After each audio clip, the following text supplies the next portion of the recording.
برائیوں میں لگے ہوئے ہیں. ان کا تو اللہ تعالیٰ کا کرم ہے. اس بیٹی کا تو میں چونکہ پہلے بھی ان سے بات ہوئی تھی, الحمدللہ ان کا گھر کا ماحول تو اس پوائنٹ آف ویو سے تو الحمدللہ بہت اچھا ہے.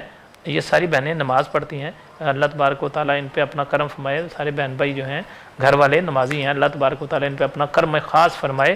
لیکن اوور آل بات کرنا چاہ رہا ہوں, بیٹی نے سوال کیا سارے مسلمانوں کا بھلا ہو جائے گا. کہیں ایسا تو نہیں ہے کہ ہم گناہوں سے باز نہ آتے ہوں؟ کہیں ایسا تو نہیں ہے کہ ماں باپ کی نافرمانی کرتے ہو اپنے گھر میں؟ آپ ایسا تو نہیں کہ ماں کی بات کو برا سمجھتے ہیں اور بیوی کی بات کو اچھا سمجھتے ہیں؟ ایسا تو نہیں کہ گھروں کے اندر نماز کا تصور ہی کوئی نہ جو بیٹیاں بہنیں نماز پڑھنی ہوتی ہے؟ ایسا تو نہیں کہ گناہوں کی دلدل میں پھنسے ہوئے ہو تو پھر سکون کیسے ہوگا؟ سکون کے لیے تو قرآن کا بھی سہارا لیں. پوچھے قرآن کیا کہتا ہے؟ الا بذکر اللہ تطمئن القلوب.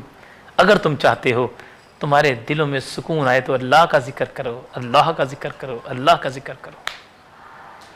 تو آپ لوگوں سے گزارش ہے, جو ہمارے گھروں میں بے چینی ہے یہ خیال کریں کہ ہماری شامت اعمال تو نہیں ہے.